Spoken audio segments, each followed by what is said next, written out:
Helloooo Salespersons of all makes, models, and brands! My name is Chance, and welcome to another Objection episode over here at the Sales Bible. Today we're going to be taking a look at the ever-present I don't have any money down objection.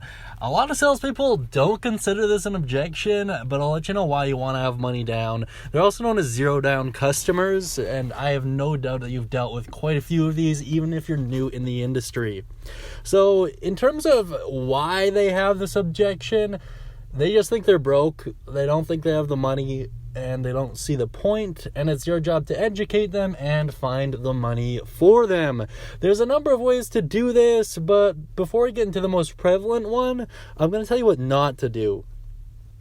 Do not say, I'll get the deal made for you with zero down. This doesn't make sense. It doesn't help them. It doesn't help you. No one benefits from a zero down deal. It's just terrible. I'll get into why that is in a little bit. I don't think you can get approved without money down. Don't say this either. It's really bad. It'll leave a bad taste in the customer's mouth, and it comes across as very insulting, even if you say it in a nice way. It's impossible to get to your payment without money down. Don't say that either, because they're not going to believe you. There's no benefit in saying that. I mean, unless you have excellent rapport, and even then, there's better ways around it.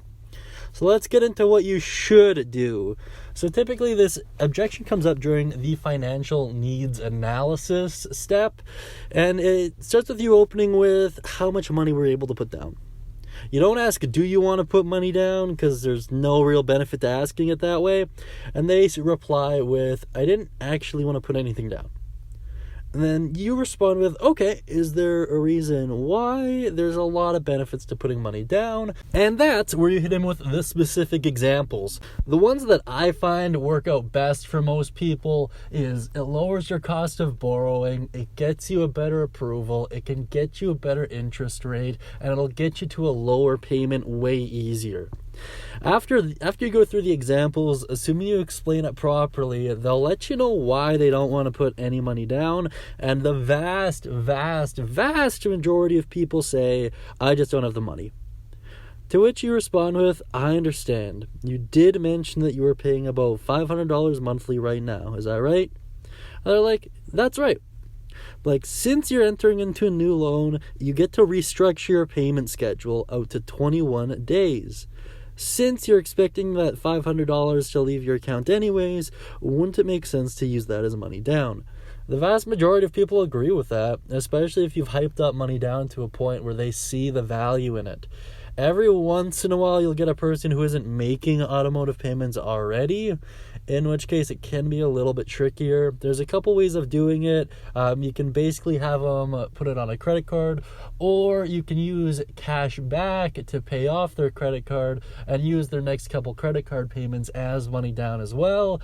But there's a lot that might interrupt that. For example, if your dealership doesn't like doing cash back or is unable to for whatever reason that may be.